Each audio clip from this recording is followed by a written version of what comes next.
जब लोगों ने मेरे सामने झुककर पूजा और प्रार्थना करनी शुरू की तो समझ नहीं आता था क्या करूं। जब वो मेरे सामने रोते और गिड़गिड़ाते थे और मुझसे अपनी परेशानियों का हल पूछते थे तो मैं पूछना चाहता था, दिमाग खराब हो गया है क्या?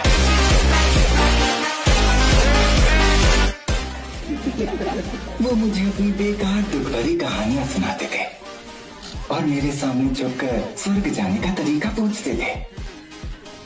मैं रो देता था। भोले भाले लोगों, स्वर्ग नाम की कोई चीज नहीं होती, ये सिर्फ बच्चों की एक कहानी है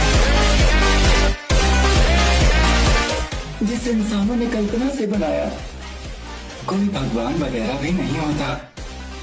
वो उम्र में मुझसे कहीं ज्यादा बड़े थे, फिर भी इस सच्चाई को नहीं समझ रहे थे।